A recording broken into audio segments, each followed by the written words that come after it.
So ayun guys, welcome back to Eman Motorride. Ayan guys, no, muli nagbabalik tayo dito sa kalsada. So papasok kasi tayo ngayon guys, ngayong hapon. So medyo matagal-tagal din tayong walang upload guys. At meron kasi tayong pinagkakaabalahan ngayon. Ayan. So magbi-business kasi tayo guys ng pares, no? Pares Mami. Kaya medyo doon ako nakapokus ngayon at kailangan natin ng extra income guys. So hindi na kailangan ng guys, walang extra income. Kailangan talaga, although may trabaho tayo, kumikita tayo, pero kailangan talagang mag-negosyo, no? So sana sa negosyo talaga ang income guys, kaysa sa natin ang daily income natin.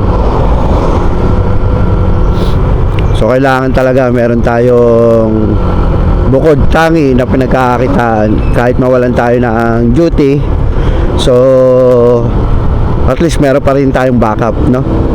At kung sakali naman pag pumatok naman yung ating gagawing negosyo na itatayo natin, na although hindi naman kalakihan, pang street foods lang, no? Yung alam niyo na yung mga kanto pares, no? Kanto pares Mami. So pag pumatok naman yon at maganda-ganda ang income natin, so baka mag full time tayo hanggang sa lumaki na lumaki, no? Although wala siyang benefits, wala siyang benepisyo, pwede naman tayo mag self-employ, no?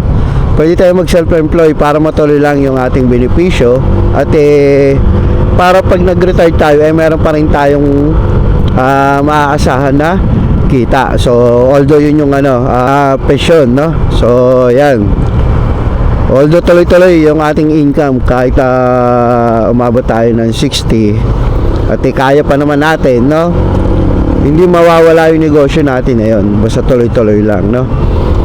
No, at ang maganda rito guys, pag may negosyo ka, hawak mo na talaga oras mo, no? Pwedeng magtinda, pwedeng hindi, no?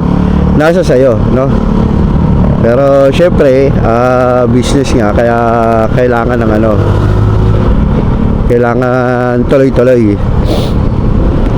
So pinag-isipan ko na rin to guys, itong ating pagninegosyo.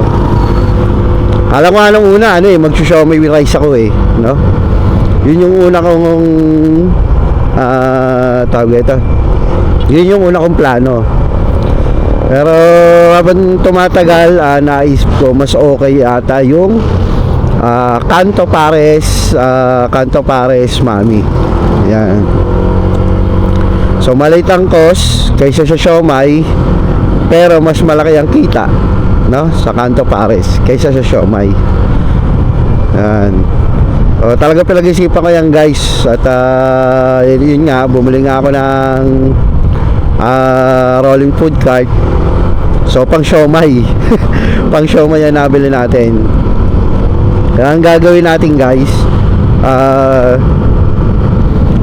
ipapa-repair natin yon, pabubutasan natin para mailagay natin yung kaldero ng ng tawag ito, ng pares, no? Kaldero ng pares Mami. So pabubutasan natin yon. So yung mga video ko, no guys, about sa pares, doon ko sa isang page i-upload, sa isang channel. Doon ko i-upload sa Boss Eman. Yan. So bali dalawa kasi channel natin, itong bago, itong Eman Motovlog, tapos yung luma natin na Boss Eman.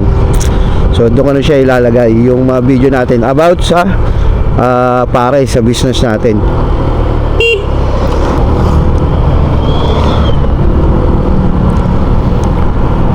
So ayun guys, hanggang dito na lang yung ating video. In-update ko lang kayo, no?